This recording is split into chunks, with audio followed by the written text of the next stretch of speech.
So what is the Fed? In 1908, Congress created the National Monetary Commission to propose solutions to the nation's banking problems. In 1913, Congress passed the Federal Reserve Act on the recommendation of the NMC. The act resulted in the Federal Reserve System, often known as the Fed. The Federal Reserve System was composed of a group of 12 independent regional banks in which the banks could lend to other banks during times of need. However, the system did not work well during the Great Depression because the 12 regional banks acted independently.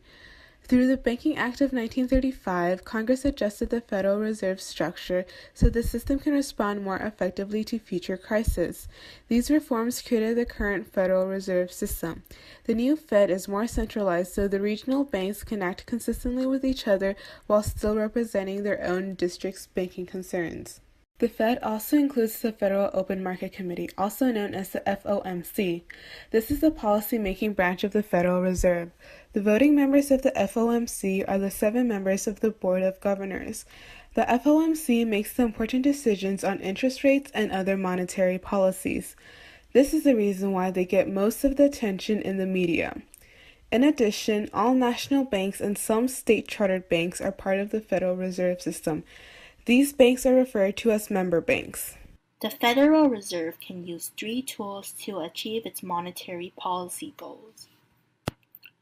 These tools include the discount rate, reserve requirements, and open market operations.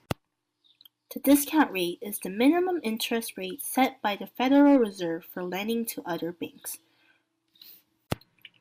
The reserve requirement, or the cash reserve ratio, sets the minimum amounts of reserves that must be held by a commercial bank.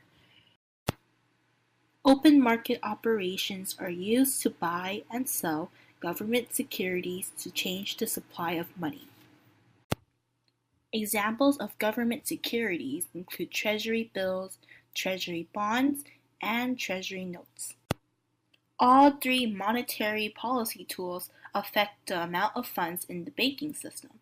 However, the most important monetary policy tool is open market operations.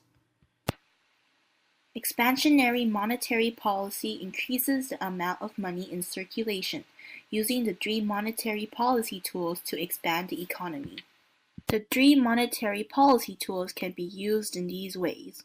By lowering the discount rate, it makes it easier for banks to borrow from the Fed, placing more money in the economy. By lowering the required reserve ratio, it allows banks to make more loans, creating more money in the economy. The Fed also buys government securities such as government bonds, which increases the money supply in the market.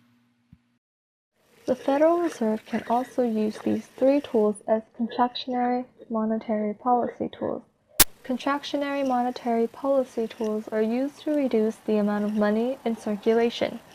This raises interest rates, which slow down the rate of borrowing and economic activity. By increasing the discount rate, it makes it harder for banks to borrow directly from the central bank since the interest rates have increased. As a result, the money in the economy decreases.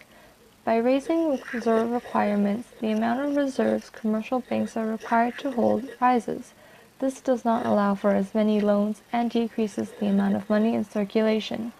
By selling U.S. Treasury securities in the open market, federal fund rates increase. This would discourage banks from borrowing money.